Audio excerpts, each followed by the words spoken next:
Class 12th accountancy subject. और accounting ratio का last video में हमने मीनिंग, ऑब्जेक्टिव एंड लिमिटेशन किया था।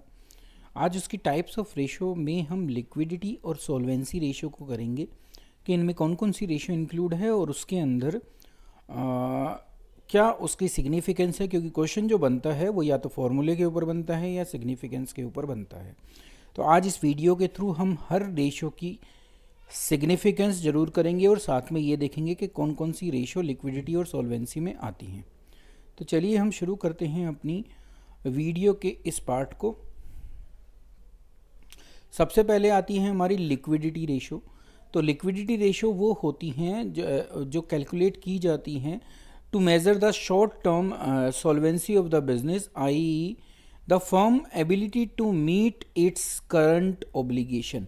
छोटे समय की जो उनकी ऑब्लिगेशन है, मतलब कि जो उनके ऊपर दायित्व है, जो लाइबिलिटी है, क्या फर्म उसको पे करने की कंडीशन में है, ये देखा जाता है लिक्विडिटी रेशो के थ्रू। तो ये शॉर्ट टर्म सॉल्वेंसी बिजनेस की चेक की जाती है इसके थ्रू। तो इसमें दो टाइप की रेशो हम कैलकुलेट करते हैं, एक को हम करंट रेशो कहते हैं और एक को हम लिक्विडिटी रेशो कहते हैं। आइए एक एक करके इन दोनों रेशो को समझते हैं। सबसे पहले आती है करंट रेशो। तो करंट रेशो जो होती है वो प्रोपोर्शन होता है, मतलब कि वो रिलेशनशिप हमें बताती है कि करंट एसेट्स का हमारी करंट लाइबिलिटी से क्या रिलेशनशिप है, और उस रिलेशनशिप को हम इस फॉर्मूले के रूप में जो है प्रेजेंट करते हैं। तो करंट रेशो का जो फॉर्मूला होता है वो होता है equal to current assets upon current liability. Proportion का मतलब यही होता है, ठीक है। तो और ये रेशो मैंने आपको बताया था कि ये दिखाई भी किस में जाती हैं, इसी प्रोपोर्शन में दिखाई जाती हैं। जो इनके आंसर हम शो करते हैं वो इसी तरीके से करते हैं जैसे 2:1। दैट्स मीन्स अगर करंट एसेट्स हमारी 2 हैं तो करंट लाइबिलिटी हमारी 1 है, ठीक है। तो ये इस रेशो को एक्सप्रेस करने का वे होता है। तो करंट रेशो जो करंट एसेट्स और करंट लाइबिलिटी के रिलेशन को बताती है, शॉर्ट टर्म सॉल्वेंसी को बताती है। फॉर्मूला है current assets upon current liability. अब करंट रेशो की सिग्निफिकेंस क्या है, क्योंकि पूछी यही जाती है आपसे, तो वो हमें प्रोवाइड करती है a measure of degree to which current assets cover current liability. तो वो डिग्री हमें पता चलती है यहाँ से जिससे करंट एसेट्स करंट लाइबिलिटी को कवर कर रहे हैं, मतलब कि उसको पे करने की कंडीशन में है। The ratio should be reasonable. एक ये रेशो जो होनी चाहिए वो रीजनेबल होनी चाहिए। It should neither be very high और वेरी लो, ना तो ज़्यादा कम हो और ना ज़्यादा क्या हो, अधिक हो। अगर वेरी हाई रेशो आती है, मतलब कि जैसे कहीं अगर हम एग्जांपल ले 5:1 आती है, तो ये रेशो ये बताती है हमें imply heavy investment in current assets, मतलब कि आपका बहुत सारा पैसा ब्लॉक है आपकी करंट एसेट्स में, रिफ्लेक्ट अंडर यूटिलाइजेशन और improper utilization of resources. That's means आपने या तो रिसोर्सेज को कम यूज़ किया है और या आपने उनका ढंग से यूज़ नहीं किया है। इस वजह से आपकी करंट रेशो ज़्यादा है और करंट एसेट ज़्यादा है और करंट लाइबिलिटी इतनी कम है। और अगर ये कम आए, मतलब कि ये कहीं ऐसी आए कि भाई 0.5:2 कुछ ऐसी रेशो आए, ठीक है, तो ये एंडेंजर हमें बताती है कि बिजनेस जो है इस समय खतरे में चल रहा है। लाइबिलिटी को पे करने के लिए भी मेरे पास करंट एसेट्स नहीं हैं। तो ये खतरा हमें यहाँ से दिखता है जब हम इसकी बात करते हैं। Put it at a risk of not able to pay its short term डेप्ट ऑन टाइम। समय पर मैं अपनी शॉर्ट टर्म डेप्ट भी नहीं पे कर पाऊंगा। It may affect the firm credit worthiness.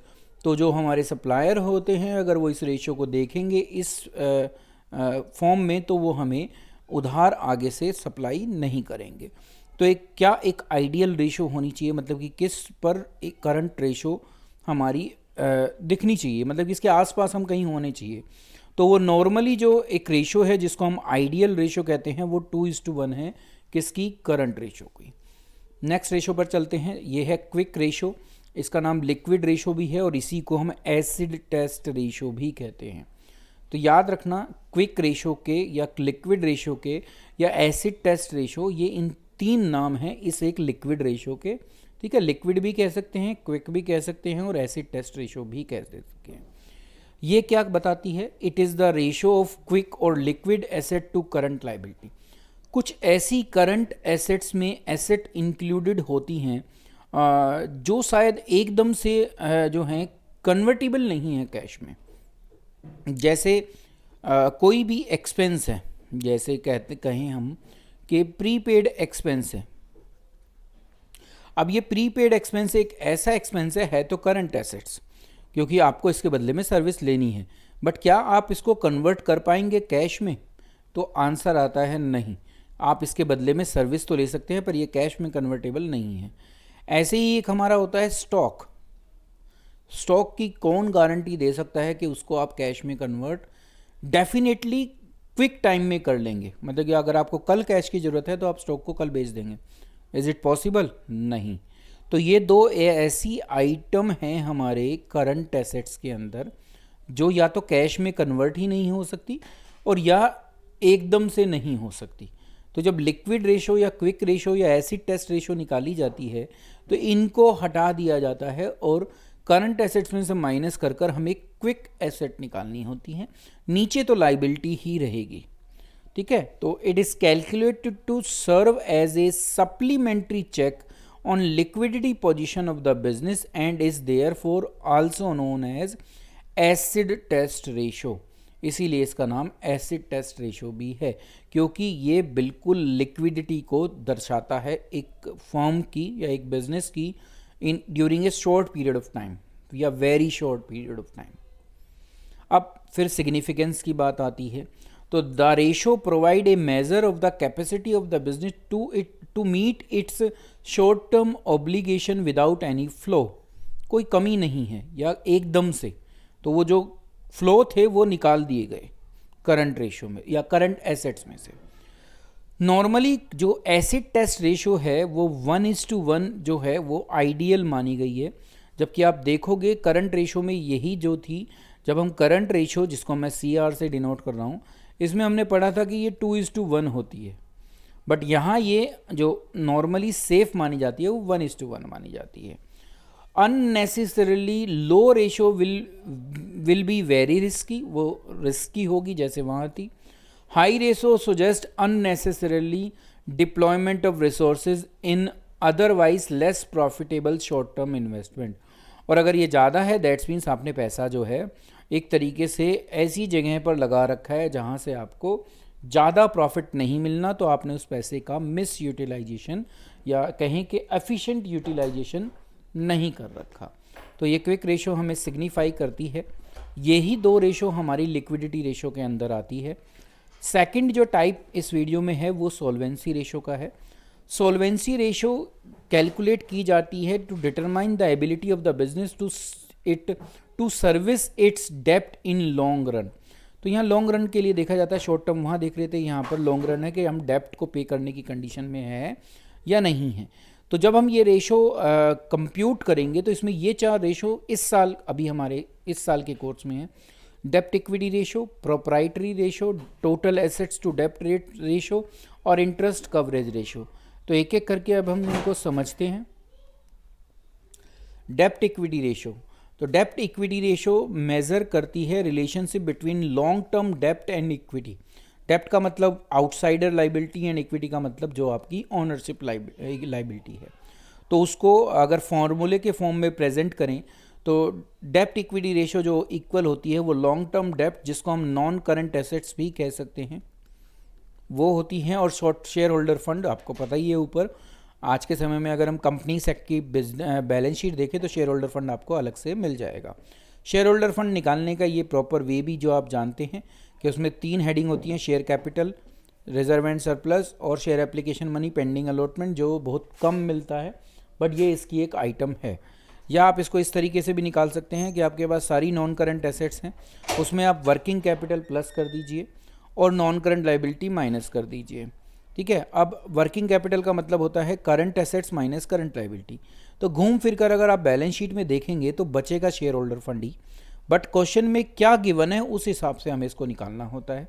अगर क्वेश्चन में share capital, reserve and surplus और share application money pending allotment नहीं गिवन है और नॉन करंट एसेट्स बता रखी हैं, करंट एसेट्स भी बता रखी हैं, करंट लाइबिलिटी भी बता रखी हैं और नॉन करंट लाइबिलिटी भी बता रखी हैं, तो फिर हमें इस फॉर्मूले का यूज़ करना पड़ेगा, जहाँ पर नॉन करंट में वर्किंग कैपिटल प्लस करते हैं और नॉन करंट लाइबिलिटी माइनस करते हैं, तो हम शेयर होल्डर फंड को प्राप्त कर लेंगे।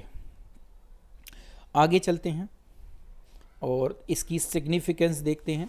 तो अगर इसकी सिग्निफिकेंस देखें डेप्ट इक्विटी रेशो की, तो the ratio measure the degree of indebtedness of an enterprises give an idea to the long term lender regarding the extent of security of debt।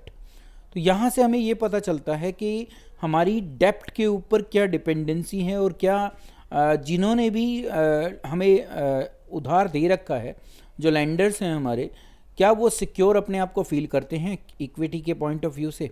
तो ये रेशो हमें सिर्फ ये ही बताती है।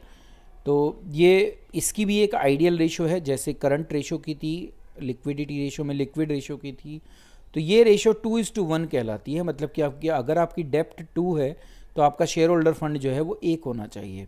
नॉर्मली जो बिज़नेस होता है वो इसी बेसिस पर होता है, क्योंकि हम ट्रेडिंग ऑन इक्विटी करते हैं। इसका मतलब कि हम जो है बाहर जो आउटसाइडर लोन होते हैं या बोरोइंग जो होती है उसी के ऊपर बिजनेस करते हैं। इसीलिए देखिए, आप देखोगे तो डेप्ट ज़्यादा है और इक्विटी कम है, यही आपको मिलेगी।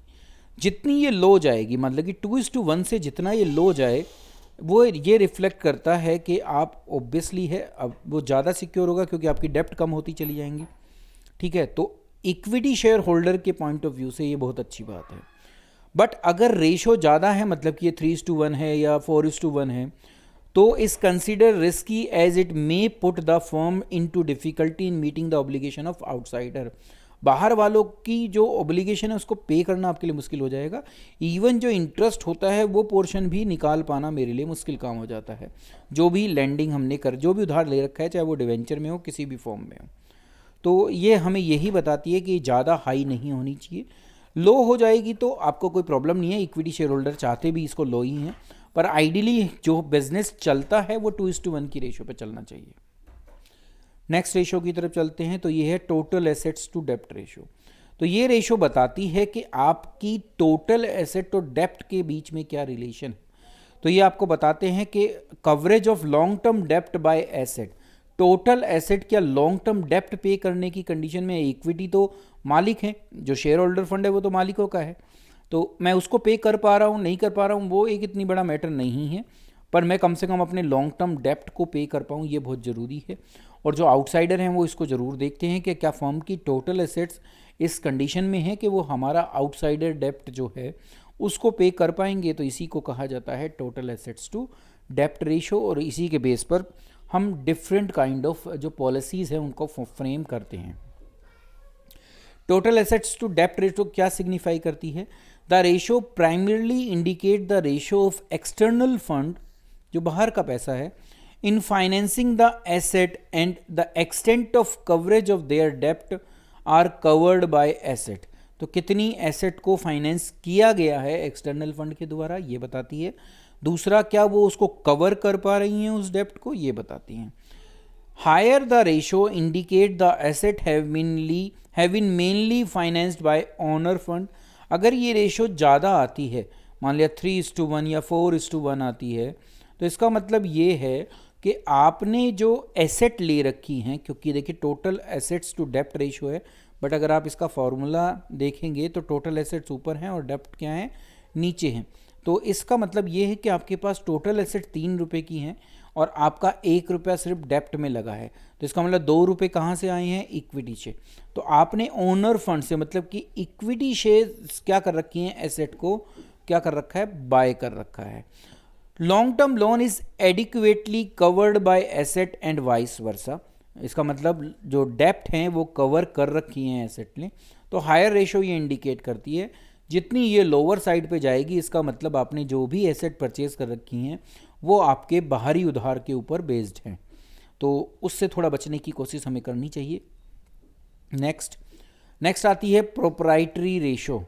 तो ऑब्वियसली ये प्रोप्राइटरी का मतलब है, जैसे यहाँ पर अभी हम देख रहे थे कि डेप्ट को देखा जा रहा था कि क्या वो कवर हो रही है एसेट से, अब देखा जा रहा है कि क्या प्रोप्राइटरी मतलब कि शेयर होल्डर फंड और एसेट में, देखिए उल्टा रिलेशन है, पर यहाँ पर आप अगर इन दोनों फॉर्मूले को आप देखेंगे तो आप पाओगे कि इनका रिलेशन उल्टा है। यहाँ पर टोटल एसेट्स ऊपर हैं और डेप्ट नीचे हैं, ठीक है। बट अगर यहाँ जाओगे आप तो यहाँ पर आपको शेयर होल्डर फंड ऊपर मिलेगा और टोटल एसेट्स नीचे मिलेंगी। The proprietary ratio express relationship of proprietors या share holder fund to net asset, इन दोनों का रिलेशन पता चलता है कि शेयर होल्डर फंड और टोटल एसेट्स के बीच में क्या रिलेशन है। अगर वही बात करें कि हम क्यों निकालते हैं, सिग्निफिकेंस क्या है प्रोप्राइटरी रेशो के, तो the ratio primarily indicate the relation of proprietor fund to net assets. वो हमें पता चलता है कि शेयर होल्डर फंड और नेट एसेट्स में क्या रिलेशन है। नेट एसेट्स को कभी कभी हम कैपिटल एम्प्लॉय भी कह देते हैं या उसको भी यूज़ कर लेते हैं, पर नॉर्मली इसका नाम एसेट ही है। Higher proportion of share holder fund in financing the asset is a positive feature as it provide security to creditor। तो आप ये भी रेशो यही हमें बताती है, अगर शेयर होल्डर फंड जो है उससे आपने एसेट को फाइनेंस कर रखा है, दैट्स मीन्स आपकी जो क्रेडिटर हैं, मतलब कि जो आपकी आउटसाइडर लाइबिलिटी हैं, वो अपने आप को सिक्योर्ड फील करते हैं। बट यहाँ जो रिलेशनशिप बताया जा रहा है वो ओनर फंड का टोटल एसेट्स के साथ रिलेशनशिप बताया जा रहा है। नेक्स्ट रेशो की तरफ चलते हैं, ये है इंटरेस्ट कवरेज रेशो। नाम से ही पता चलता है कि जो आउटसाइड लाइबिलिटी हैं और उसमें एक एक्सपेंस हमारा होता है जिसको हम फाइनेंस कॉस्ट के नाम से जानते हैं, तो उस फाइनेंस कॉस्ट को क्या हम अपनी प्रॉफिट से कवर कर पा रहे हैं, ये हम चेक करते हैं इंटरेस्ट कवरेज रेशो में। तो it express the relationship between profit available for payment of interest and the amount of interest payable. तो क्या हम इस कंडीशन में हैं, इतना प्रॉफिट हम कमा पा रहे हैं कि हम अपने इंटरेस्ट जो लॉन्ग टर्म डेप्ट पर बनता है उसको पे करने की कंडीशन में है। सबसे पहले हम यही देखते हैं, क्योंकि अगर ये कर पा रहे हैं जब भी तो हम डेप्ट को ले पाएंगे, आगे बढ़ा पाएंगे और उसको पे कर पाएंगे, नहीं तो हमारे लिए बहुत मुश्किल हो जाएगा भविष्य में अपने बिजनेस को आगे बढ़ाना।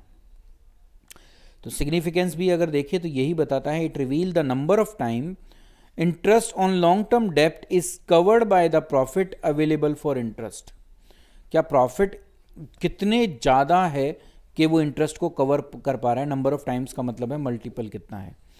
जितनी ये रेशो हाई होगी उतना ही हम सेफ अपने आप को महसूस करेंगे इंटरेस्ट ऑन डेप्ट को पे करने पे। तो इंटरेस्ट कवरेज रेशो हमेशा ऊपर ही होनी चाहिए, जितनी ज़्यादा होगी उतना ही हमारे बिजनेस के लिए फ़ायदेमंद है। मतलब कि हम उतना ही, एक तरीके से कहें तो अभी और बोरोविंग भी कर सकते हैं, ये भी हमें यहाँ से पता चलता है। नेक्स्ट जो आती है वो एक्टिविटी रेशो शुरू होंगी, जो इससे नेक्स्ट वीडियो में आपके सामने आएंगी। अभी के लिए इतना ही, थैंक यू।